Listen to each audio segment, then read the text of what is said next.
जो कथा कहला 2-3 घंटा भितर धीरे धीरे चित्र स्पष्ट हम ठीक दिन 10टा सुधा स्पष्ट चित्र वर्तमान समय आसूची।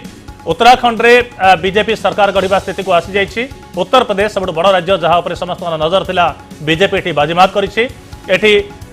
मुलायम सिंह यादव आरंभ कर अखिलेश यादव पर्यंत समस्त रणनीति फेल मारी कहदियो दलीय कंदल देखा समाजवादी पार्टी यादव परिवार भितर एवं सेपटे मायावती नीरव भाव में गोटीचालना कर ओलटपालट करते सी विफल होती सब बड़ विफलता फेल होती राहुल गांधी। एटी केवल मोदी लहर केवल पद्म फूल बा गैरिक दलर विजय ही विजय देखा मिली। दीर्घ वर्ष पर 14 वर्षर वनवास पर बीजेपी वर्तमान शासन क्षमता को फेरुची उत्तर प्रदेश में।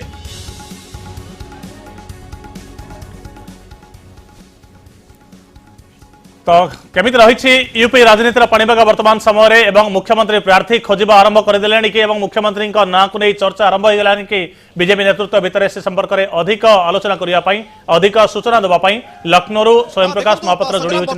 भारतीय जनता पार्टी राज्य कार्यालय यूपी राज्य कार्यालय जो चित्र रही निश्चित पक्ष में गोटे स्पष्ट संकेत दूसरी जे यापर कि ना केवल भारतीय जनता पार्टी सरकार हवा जाऊँगी ये गोटे कथा स्पष्ट हो जाऊँगी।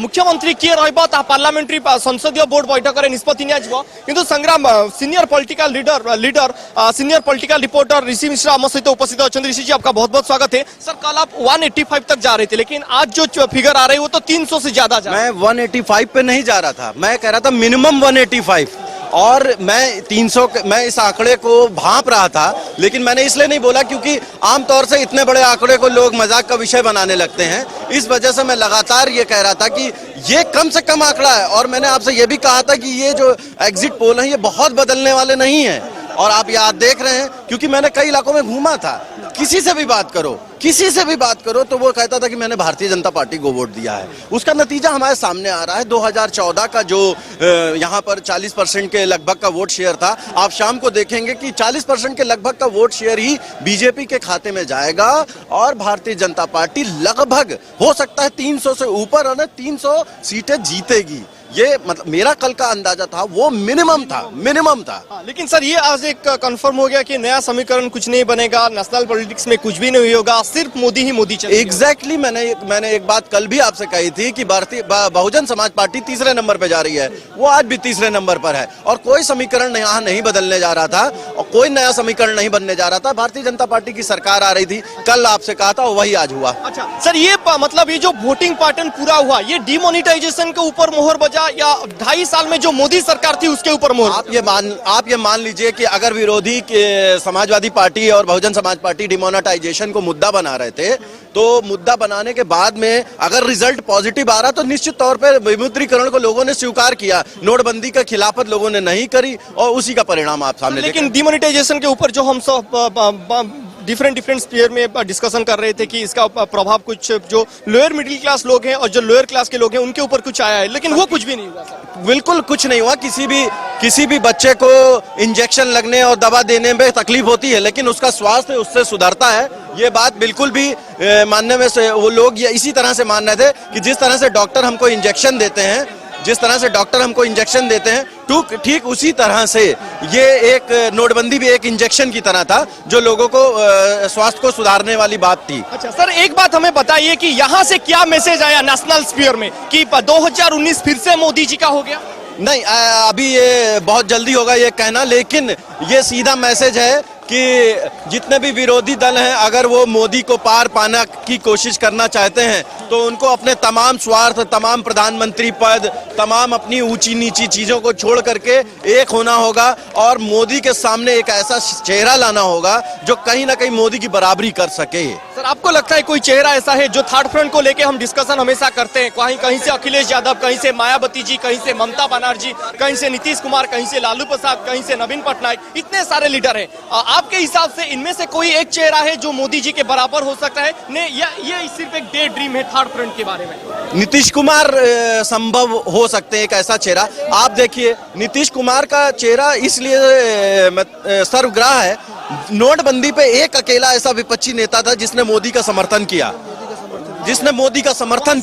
पटनायक जी ने भी समर्थन के नवीन पटनायक जी भी हो सकते हैं, लेकिन नीतीश कुमार जो है वो उत्तर भारत के एक बहुत बड़े एरिया में, जैसे मैं यहाँ पे हैं, हम तो पत्रकार हैं, हम जानते हैं नवीन पटनायक को, लेकिन बहुत आम लोग नवीन पटनायक को नहीं जानते, वो नीतीश कुमार को जानते हैं। वो एक स्टेट के लीडर रहे और वो तो इसलिए नीतीश कुमार को मैं बेटर फेस मानता हूँ नवीन पटनायक के बनिस्बत। अच्छा सर, ये जो होली का सेलिब्रेशन अभी शुरू हो गया है, ये आज शाम तक पता चल जाएगा यूपी का सीएम कौन है, क्योंकि ज्यादातर फेसेस अभी सामने आ रहे हैं।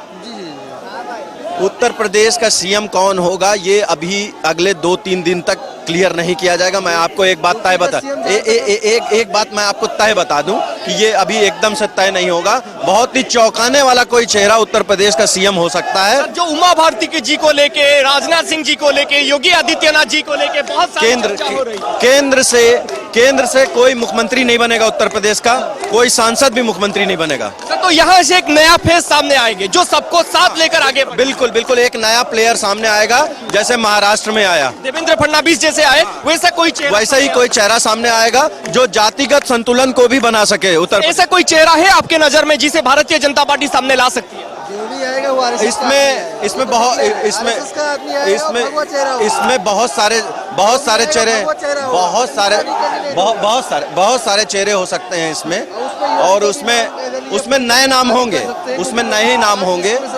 एक सेकंड बात कर लेने आराम से।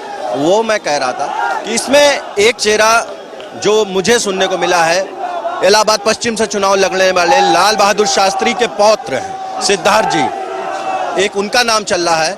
एक बिहार के राज्यपाल कोविंद जी हैं जो कि दलित चेहरा है। अगर दलित चेहरे को बीजेपी मुख्यमंत्री बनाती है, वो भविष्य में मायावती को मायावती के तौर पे मायावती के सामने एक बड़ा चेहरा खड़ा कर देगी दलितों में। तो दलितों का जो वोट अभी बीजेपी को नहीं मिला है, बीजेपी ये मान के चलती है कि आगे उस पे एक अधिकार हो जाएगा। सर बहुत बहुत शुक्रिया हमसे बातचीत करने के लिए। आप संग्राम आपण जो चित्र वर्तमान समय देखि पारुथिबे, से चित्र होची केवल वर्तमान समय सेलिब्रेशन रो। ए चित्र होची वर्तमान समय जो घटना जो चित्र सामना को आछि होली रो सेलिब्रेशन भितरे ये होची गोटिए कथा सामना को आछि जोटी सेलिब्रेशन रो मूड वर्तमान समय संग्राम चली। या ही वर्तमान समय गोटे खबर रही जो गोटा वर्तमान समय आप देखी पारे होली रो चित्र वर्तमान समय गहली भीतर सामना को आसुची। सर ये होली का सेलिब्रेशन अभी से शुरू हो गया? बिल्कुल ये चलता रहेगा जब तक मुख्यमंत्री शपथ नहीं लेंगे। भाजपा का ये चलता रहेगा, अभी चलेगा होली तक चल रहेगा। ये जो पूरा बात है, अभी कल तक हम ये डिस्कशन कर रहे थे यहाँ पे सरकार बनेगी या नहीं बनेगी, पूर्ण बहुमत से सरकार बन रही है। 300 के आसपास मोदी जी का कमाल है, जाएंगे 300 के ऊपर, 300 मोदी जी का कमाल है। ये सब 300 मोदी का काम बोल रहा है, सिर्फ मोदी जी, और कभी भी भाजपा पूर्ण बहुमत से आई नहीं, मोदी जी का ही कमाल है। बरकरार है। ये जो बार बार बताया जा रहा था कि मोदी जी का जो चेहरा है मलिन हो गया है, वो जो सोच नहीं, मोदी जी ये मोदी काम बोल रहा है, मोदी का काम बोल रहा है, मोदी का काम। राज्य सरकार में भी, केंद्र में भी मोदी मोदी मोदी 2019 में भी मोदी मोदी मोदी मोदी मोदी। ये उत्तर प्रदेश की जनता जो है यह अनुशासन दे चुकी है कि 2019 में फिर नरेंद्र भाई मोदी देश के प्रधानमंत्री बनेंगे। भ्रष्टाचार, गुंडा राज, मोदी सरकार। इसमें बबुआ और बुआ की दोनों को मिलकर भी नहीं चलेंगे। बुआ जो है दोनों फेल हो चुके हैं और अकेले पूर्ण बहुमत से सरकार बनाने वाली भारतीय जनता पार्टी होगी।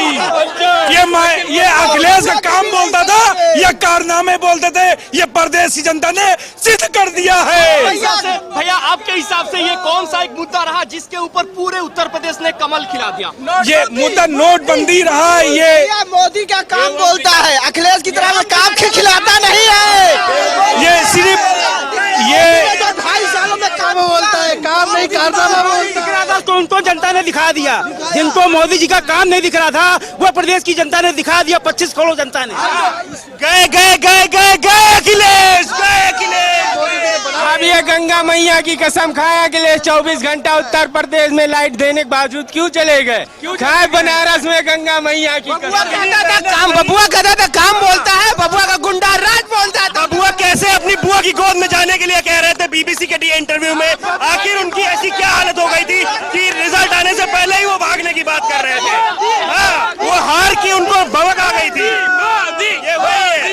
जो बुआ के साथ गया था तभी हम लोग जीत गए थे। और कांग्रेस के साथ आने से पहले कह रहे थे हम पूर्ण बहुमत तो बना ही रहे हैं, पर उन्होंने कहा था कि हम 300 लेके आएंगे। तो उसी दिन हम जीत गए थे। अरे बबुआ बुआ के गोद में बैठे, पप्पू किसके गोद में बैठे? पप्पू अब इटली जाएगा पप्पू। ये हूँ वर्तमान समय चित्र संग्राम जो चित्र वर्तमान फेल हो गया भाई, पप्पू फेल हो गया। पप्पू भटकते रहेंगे, ये हूँ वर्तमान समय संग्राम चित्र।